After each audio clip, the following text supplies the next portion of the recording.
we finally hit the end of the road of our multiple part series, What We Learned About the Cleveland Browns. And we come to our last two conclusions, and they are no other than what Deshaun Watson means to this organization. We'll tell you why the Cleveland Browns made the choice and made the decision that they needed an elite quarterback, and Deshaun Watson was their guy. We'll talk about it all on the next episode of the Locked On Browns podcast.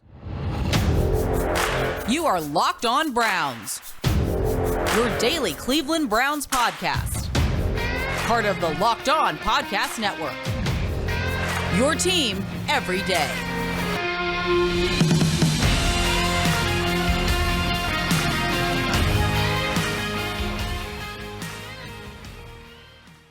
Welcome back, my friends, to the show that never ends. Your daily delivery of all things Dog Pound, LGB on the LOB, the Locked On Browns podcast, brought to you by the Locked On Podcast Network. Appreciate everybody who makes Locked On Browns their first listen day in, day out, whether it's your favorite podcast platform. Make sure you follow and subscribe to the show. Leave those 5-star ratings and written reviews. And, of course, on YouTube. Just even to go through the thought process here, Garrett and I dropped the episode on Friday. And, of course, this was in relevance, to the hearings ending for Deshaun Watson as of now. And we're waiting to hear the verdict on that. That episode is up almost to 13,000 views, just an incredible number. And certainly we could not be more appreciative of everybody for putting their eyes and ears essentially on that. Just a great thing, closing in on, I think it's almost 1,150 subscribers. We're trying to get to 2,000 hopefully by camp.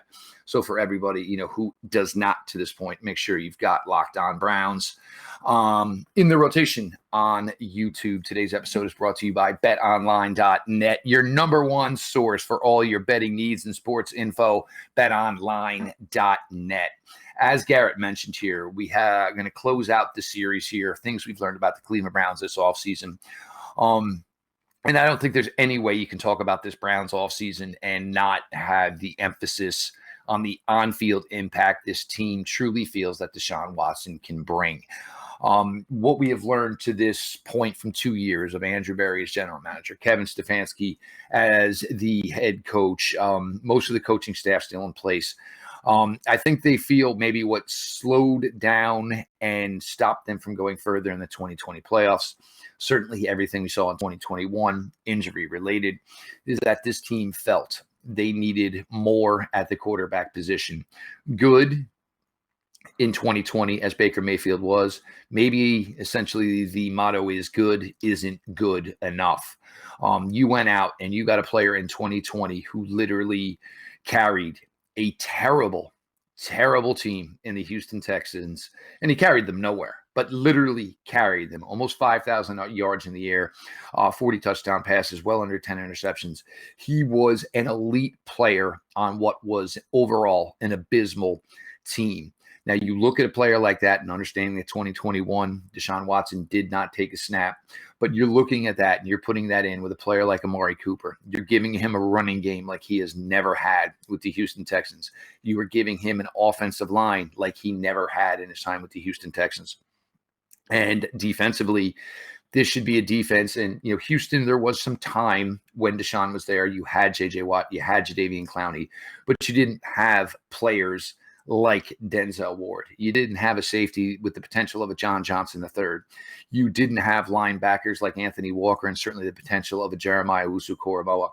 So you went and you took an elite caliber on-field quarterback and you were putting him with a roster that you feel is not only built to compete in 2022, you feel it is able to win in 2022 and win big and win further going down the road. Garrett, there was no more paramount move. The Browns made a bunch of good moves this offseason, but the move to go acquire Deshaun Watson, and we're going to get to this as Deshaun's going to be part of these first two segments today about what we learned about this team. This team felt that it needed the guy at the quarterback position. There's only a handful of them in the league, Garrett, and they went out and they got one. This was huge for the Cleveland Browns. And anytime you talk to somebody, one of the things that they tell you and will continue to tell you is they'll try to. There's a large degree of the population that really, really still felt like Baker Mayfield, given everything, all things considered, could have led the Browns to where they wanted to go, which is a Super Bowl, or to even get to the Super Bowl and win a Super Bowl. But one of the things that became painfully obvious to a lot of different individuals was just go back and look at the times where the Cleveland Browns would have the football at the end of the game. Twice against Kansas City, we talk about those interceptions. The one interception, it looks like he's just trying to, throw the ball away. There's nothing there. It's early on in the series. You're looking at it like, okay, it's 1st and 10. You can live to fight another day. Let's just go ahead and throw the ball out of bounds and keep it moving. Baker Mayfield gets tripped, and instead of him just saying, "All right, well, I know I'm off balance. I might not have enough arm to get the ball out of bounds. Let me just go ahead and eat this one." Instead, he throws the ball, pops up in the air, interception, game over. There's been countless times when the Cleveland Browns had the football with an opportunity to win, and Baker Mayfield had one of the worst completion percentages in the league, one of the worst, accurate quarterbacks in those circumstances, and not even just that, just not knowing what the down and distance and how you needed to go about, winning those football games. So when you watch it and you watch Joe Burrow and then you watch Justin Herbert and then you come back and you see Mac Jones and the Patriots put 40 some odd points on you, and Baker throws for 70 yards. At that point in time, the Browns made their decision that they needed a quarterback. And when you look at quarterbacks and elite quarterbacks, usually those quarterbacks do not come open in their prime of their career and are available to have. So when people talk about that, when people we'll kind of touch on this a little bit later, when that happens, you're going to have to use some capital. You're going to have to give him a contract. You're going to have to use a lot of resources, because what you're doing is you're paying for the fact that you skipped on him once. See, we could have had Deshaun Watson to begin with, right? But we passed over him, right? This is you. Now you got to pay the piper. You could have had him before. So when you skip over, and this is just the price of doing business, you missed once. Guess what? The price today, yesterday's price is not today's price. We've heard that over and over again. And today's price for Deshaun Watson, a guy that's a top 10 quarterback that can get you to the promised land, the price is a little steeper. So that the Browns identified that need, and they needed to go do what they needed to go do. You bring in Deshaun Watson, and I think, as you so eloquently mentioned, guys like this do not normally become available at any point during their career. Obviously, Deshaun Watson, with what went on and transpired as far as the off field and the civil allegations, is what's led to Deshaun Watson being available, and the Cleveland Browns ultimately jumping on the opportunity to bring in a player with Deshaun's skill set here. With Baker, look, there were times where Baker was essentially not the issue. I, for one, and look, I'll stand and always be a Baker guy. I understand the movement. I'm not going to sit here and say that Deshaun Watson is not a better quarterback than Baker Mayfield, because I'm not going to lie. I'm going to tell you the truth. But they made this move. But there certainly were instances where you needed Baker to and play at an elite level. And Garrett obviously highlighted an instance or two where it just didn't come to fruition. And sometimes, you get yourself into the biggest situation, and whatever you did for the first 55 minutes, 56 minutes, 58 minutes can get thrown out the window. It's about what you can do in that now moment. And this is certainly what Deshaun Watson's ultimately going to be judged on his time here with the Browns, is going to be what he can do in the big moment. But there were times where Baker came up, sadly, a little bit short, left some W's on the field. It certainly hurts that Baker is being moved on from, when we know he didn't play in 2021 at 100%. But the Browns, look, at the end of the day, that's not going to hold jobs that we're still going to be employed. Oh, well, he wasn't 100%. Well, you guys didn't make the playoffs. You made the playoffs the year before. This is how the NFL is run. It is a what did you do now business. And the Browns felt for them the best way to get this team back to the heights it should be at, and everyone will agree with that, 2021 should have been a playoff season. Even with Baker's injuries, he could have played it a little bit tighter, a little bit closer to the best, and still found a way to get this team to the playoffs.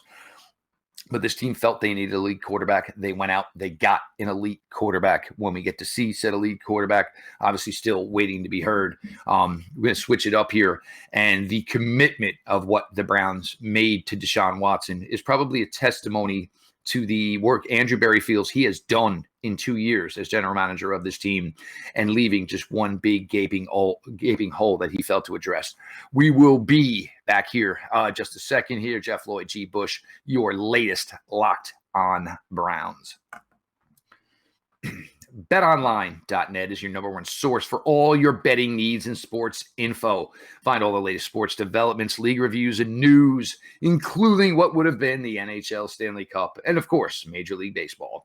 BetOnline is your continued source for all your sporting wagering information, including live betting, esports, and scores. And BetOnline.net remains the best spot for all your sports scores, podcasts, and news this season. BetOnline.net is the fastest and easiest way to check in on all your favorite sports and events, including MMA, boxing, and golf. Head to the website today or use your mobile device to learn more about the trends in action. BetOnline, where the game starts. Jeff, Lloyd, G. Bush back in the building. First of all, first and foremost, we talked about it in the beginning of the episode. We want to thank every single person out there who pulled up, showed out. Checked out our last blog, over almost to 13,000 views. That's the type of energy we like. That's the type of interaction, and that's what we expected when we get into the season, man. So that definitely motivates us to continue to give y'all the best content out there. 13,000 on the nose, Garrett, and 1,500. Yes, 1.5. So everybody, we appreciate you tremendously. So Lou, we good in there, man. So definitely make sure, if you're not part of the movement yet, it's okay. The train has not left the station. Season ain't here yet. Training camp is coming up, but we ask you, hit that like button, hit that notification bell, and subscribe to the channel. And that way, every time we drop a video, you ain't missing nothing. It comes right to your phone, right to your smart tablet, right to your television or your YouTube account, and continue to support us on everywhere you get the platform in terms of podcasts. And we salute you guys. Thank you guys so much. Jeff, let's get into a situation where we kind of talked about it last segment when you're looking at why the Browns had to make the move to get Deshaun Watson. Now let's talk about what they gave up. This has been a very a tough sticking point for the people that are in the Browns community. When you talked about the suspension, and when you even mentioned the suspension, the first thing that comes up is they gave him this amount of money, which is the guaranteed contract, and they gave up all these first-round picks. Now, for me, I'm not a person who's enamored by picks. I'm just not. I understand they're a necessary evil, but if you're coveting draft picks, that means chances are your team's not very good. The Pittsburgh Steelers, Baltimore Ravens, teams like that, the New England Patriots, the Green Bay Packers, those teams are always consistently drafting in the 20s, always 25, 26, 27. They have their first round pick, but what they do, and the reason why those teams are still good and successful, is they most likely hit on some of those guys, right? But it's not the first round picks where those teams get good and great at. Is they hit on the third rounders, they hit on the fourth rounders, they hit on the undrafted free agents. And so, yes, it gives yourself a better opportunity to be able to pick in the first round, but you do need to hit on those later round guys. That's what makes your roster elite, because you can't count on somebody in the 20s all the time being an impact guy. And so when you give up those draft picks to get a quarterback like Deshaun Watson, I look at it like this.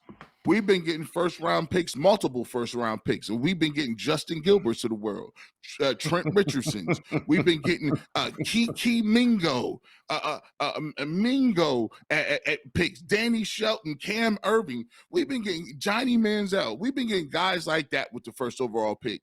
And you gonna tell me how important they are, and it's just life-changing. Sometimes we didn't have 2 first-round picks, and we still couldn't figure it out. The most important position is at quarterback. The most important position is the guy that's taking the ball behind center, making audibles, making adjustments, getting the ball in the fourth quarter and moving around. Hey, listen, that's like you telling me, hey, man, I sure got a nice body of a car. You ain't got an engine. Well, you ain't going nowhere. You could have a Corvette chassis and a Lamborghini shell on the outside. If you ain't got no engine to drive and move that car gonna be sitting right at the back of your house, and the neighbor's gonna start saying, "Hey, could you get that out the driveway? This is unsightly. You're bringing the property value down." And the Browns understood that very clearly and went ahead and got them a car that actually had an engine and all the other nice bells and whistles as well. See, and this is, now you look at this from, 2 years now, 2 full seasons for Andrew Berry and Kevin Stefanski. When you take over an organization, what is the first thing you're going to do? You're going to go to the roster. What do we have? What do we don't have? They established very early. Myles Garrett, boom, big, fat 5-year extension. You are a cornerstone piece of this organization, young man. We're not going to fool ourselves. The 5th-year option, Baker Mayfield, was picked up, but Baker Mayfield was never extended. Certainly a large talking point. Running back, Nick Chubb, analytic front office. Maybe running back's not on the top of the, tier as far as, keeping said player around. Nick Chubb is a running back. Nick Chubb is also a team leader. Nick Chubb is also a role model that you want every player in that building to conduct themselves as so. He gets extended. You start to get the ability where top flight free agents are interested in coming to your team. John Johnson was the number 1 free agent safety. Jadeveon Clowney was the number 1 pass rusher, if not, in the talks of the number 1 pass rusher available. You go through, you were able to bring in a guy like Jack Conklin, was the number 1 right tackle available that year. You had players like Wyatt Taylor and Joe Bitonio. You establish how great they are. You extend them. You have put your due diligence to every other spot on the roster. You've drafted fairly well to this point as an organization, but you don't have what you need at quarterback. And here's the issue there. The Browns were going to be good enough with Baker Mayfield that it was always going to keep them outside the top 10 of the NFL draft, which was going to make it impossible to maneuver up to get their guy. But the other thing was, with the roster this established, you can't necessarily gamble that you go up and maybe you get Sam Darnold or you get Baker Mayfield, hoping maybe you're getting Josh Allen, Lamar Jackson, Patrick Mahomes, et cetera, et cetera, et cetera. So you had to find this guy who was proven in the league, and it was going to cost you a ton. 3 first-round picks. Well, guess what? I don't know. Normally we could say right now, and we've done this for years, Garrett, as the Browns. All right, you're going into the season, but we already know we need this, and this. For next season, we haven't even plotted down in this season yet. That's not the case anymore with the Browns. The only spot where you would say is, wow, we could really probably get a significant upgrade position-wise here is quarterback. So if that means you're going to mortgage the next few years, if that means it's $238 million guaranteed, and look, if Deshaun Watson comes in here and plays like he is supposed to play and does everything he's supposed to do at the quarterback position, nobody is ever going to blink an eye again at the mention of $238 million guaranteed. This is what good quarterbacks will make over the next 5 seasons. If he is that guy, nobody's ever going to blink an eye at the fact that he was paid $238 million guaranteed to do so. And it could even get to a point where 3 years in, it could be even more, and a contract extension coming to that point. It was an all-in move for what was the most biggest glaring hole on the roster, Garrett. And I argue it all the time. Jay Crawford says, hey, if he doesn't win on Ultimate Cleveland Sports Show, we talk about it all the time. If he doesn't win, G. Bush, this was an all-in move. They gave him the guaranteed contract. They gave him, they got to win a Super Bowl. And I always tell them, I say, look, see, what you don't understand, Jay, is this is the price of doing business. For so many years, we've never even been in the mix. We've never been in the room. You know how, back in the day, I used to go around and do, I was a club guy myself, going in these clubs and the dance clubs and going to see the ladies. And you know what they always used to say? They said, hey, ladies, ladies 21 and over free, and we're going to give you some free drinks at 11 o'clock, right? Guys, 25 and over. You know why they used to do that? 25 and over, and they make you pay because they want the right type of people and atmosphere in there. Hey, they want guys that's going to be in there that's going to act right. If you're 25 and you done paid $40 to get in and you done waited in line, you ain't going to start no trouble because you want to get in there and see some of these young ladies. You're not going to be out here throwing stuff and acting a fool because you already got a lot of money invested. You got time invested. And you like, look, I'm just trying to come in here and have a good time. That's the price of doing business. And the Cleveland Browns realize that, hey, it's just money. At the end of the day, if I'm going to pay anybody, I'm going to make sure I get the quarterback position together. And that's the price of doing business. The Browns are now in that room, and that room is, hey, we are contenders on any given Sunday. We can beat you. We can beat anybody in the league, and we not scared about nothing. And that's exactly where we are today. You make that move to be the ultimate, competitor, ultimate competition in the AFC. You look at Kansas City, you look at Buffalo, you look at the Los Angeles Chargers, you look at teams that are said to be the upper echelon of the AFC. And for almost every single one of them, it's a top level quarterback. The Browns committed what they had to commit to feel that there's one spot that the Browns didn't really get a fair crack at addressing the quarterback position with the position, they were in with Baker Mayfield, when they took this team over, and the fact that Baker gave them positive rewards in 2020. But from 2020, they felt they needed to go elite. They went elite, and they didn't care the price it cost them.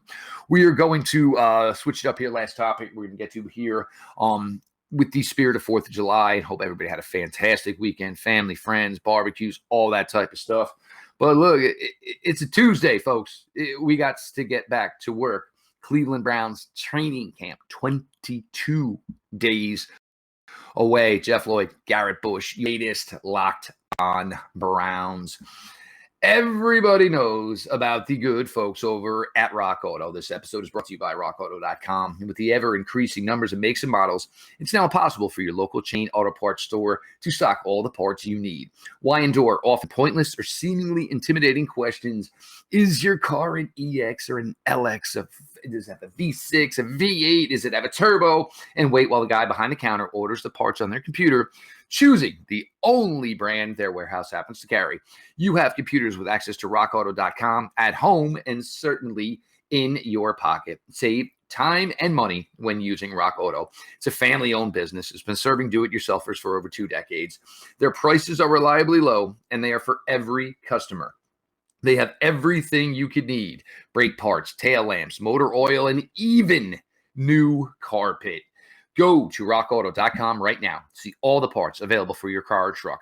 Write Locked On in their How Did You Hear About Us box so they know Garrett and I sent you their way. Amazing selection, reliably low prices, all the parts your car will ever need. rockauto.com.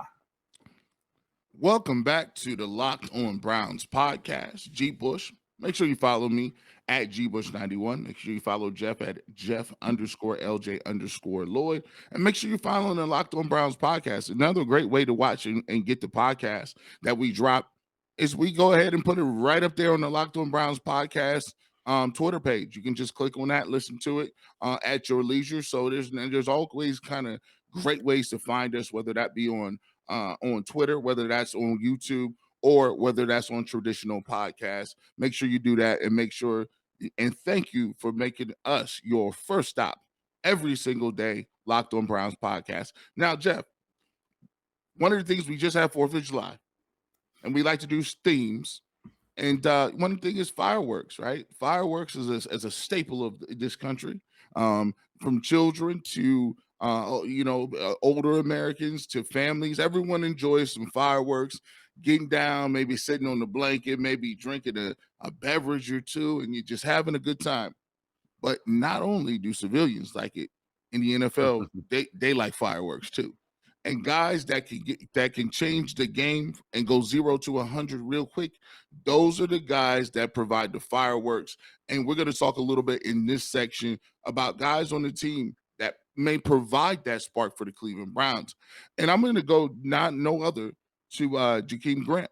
When you look at it, one of the things that the Browns have been missing is a guy that can consistently get them some punt return yards. I think we've been lacking tremendously since you had Josh Cribbs. Josh Cribbs, when it came to returning the ball and playing special teams and kick returns, punt returns, he was the best part of our team. And you go back to those special team Browns when we were horrible, but you could count on one thing: our special teams was ready to go. Between a guy like Josh Cribbs and a guy like Phil Dawson, we knew we could kick in any weather, and we knew that we could possibly score touchdowns or get great field position when you're dealing with getting punts with Josh Cribbs. Jakeem Grant is one of the guys that I think is going to be a major upgrade at this position. Think about it. We had, and no disrespect to Jarvis, I think Jarvis is a tremendous player, and it really has done his thing in this league for a long time. But he's not what we would call the most electrifying guy back there. We had a guy back there going back to catch punts. Jabril Peppers, he was a glorified fair catch guy. We haven't had a guy that was able to catch the football, secure the football, not only catch it, but get up in field, and then when he gets in the open field, be electric. Let me take that back. Josh Cribbs and then Travis Benjamin. Travis Benjamin, when he was here, he had that ability. I think Jakeem Grant is a guy that they're going to use there, and I wouldn't mind seeing him once again reverses. Use them like they use Nicole Harden in Kansas City. Jet sweeps, stuff end arounds, quick bubble screens to get a couple yards, tunnel screens, all that good stuff. Hey, use that speed anywhere you can on the offense, on special teams. So I think he's a firecracker, and a guy that can get out in the open and be electrifying. Who do you got? Now, the first thing I think about this, and when I think about fireworks, and you get the amateurs, like there's the town fireworks, there's the county fireworks, but then there's like the night before the town fireworks, a couple of nights after, where you're hearing it outside your window. My two pit bulls literally clinging for life because they cannot stand the noise. There's not enough CBD dog treats we can give them. But what do you hear? Boom, boom. Now you think about Jakeem Grant. There was a game last year. Jakeem was playing for the Bears. Packers had no answer for him. Here you go in, you game plan for all this stuff, and you get beat by Jakeem Grant. Granted, it's not the way it's supposed to go, but returns, a couple of passes over the middle, and you just have Jakeem Grant. And when you can do these type of plays, whether it's reverses or just a little skinny drag over the middle, and you can get the ball in the hands of a player like Jakeem Grant, it essentially becomes a simulation of a kickoff return or a punt return. He's got the ball. He's got some open space in front of him, and now it's just God-given athletic ability and speed. But when I was putting together this segment, the first thing I'm thinking of, and I took some plays from last year, the opening series against Cincinnati last year. Cincinnati's going down the field. Here we go again. Odell's gone. We think it's going to be better for the Browns. Oh, no. Cincinnati's taking it. And what do you get? Boom, 99-yard interception return from your star cornerback, Denzel Ward. So what did that tell? That basically the entire team. So, all right, you know what? Maybe this season hasn't got like we thought it was, but maybe here we go. We are back on track. You go to Myles Garrett against Baltimore Ravens. Strip sack, fumble recovery, touchdown at home. A game that Browns absolutely had to have at the time. Nick Chubb, there's been several runs throughout his career. 2018, the Atlanta Falcons down the red sideline ended up splitting the hash marks, 70 yards. The Baltimore Raven run in 2019 that took the team to 2-2. It was a desperate win they needed to have. Down the right sidelines, just literally crushed the Ravens. These are boom plays. These are boom factors. And having these type of players who can provide this type of ability, and you have that at a running back position. We think we have it with Amari Cooper. But if not, Donovan Peoples-Jones may not be the finale firework, but like he's one of those ones in the middle that booms pretty loud. You go to it, the big one against Cincinnati last year. Certainly catching the Hail Mary against the Cardinals, keeping that game close at the time going into half. You certainly have it with the Denzel Ward. We think we have it with a player like Greg Newsome. We think the safeties are going to be able to give that type of impact. But you need a boom every now and then. And when I put this all together, The first one that stood out was Denzel Ward in that 99-yard interception return in Cincinnati, because you just need somebody that's like, and there's the old adage of, when you're standing there, whether you're a defense player, offensive player, watching the other side on the field, or even the coaches, what do you hear? Somebody make a play. Somebody make a play. Somebody make a play. Boom. Somebody made a play. And the Browns roster, the way it is constructed now, there are several guys, and even if it's only once in a game, they can provide the ultimate difference, Garrett. Exactly. Those splash plays are plays that are signified of teams that can play. When you get splash plays like that, you don't have to play your best. Remember the game where Eric Metcalf returned those 2 punts against the Pittsburgh Steelers a couple years, about 30 years ago? It was electrifying. Actually, we spoke to Eric on the Ultimate Cleveland Sports Show, and he talked about how he was injured going into that game. But he played because he knew that they needed him. If you watch that game, the Browns offense gave you nothing the whole entire game. The defense, held tight, but they couldn't get any points on the board. They couldn't move the football. But those splash plays kept the Browns in it, and actually eventually put the Browns over top with Eric Metcalf and returning those punts. That's what the Cleveland Browns need to be, a team that's feared and well-rounded moving into this 2022 season.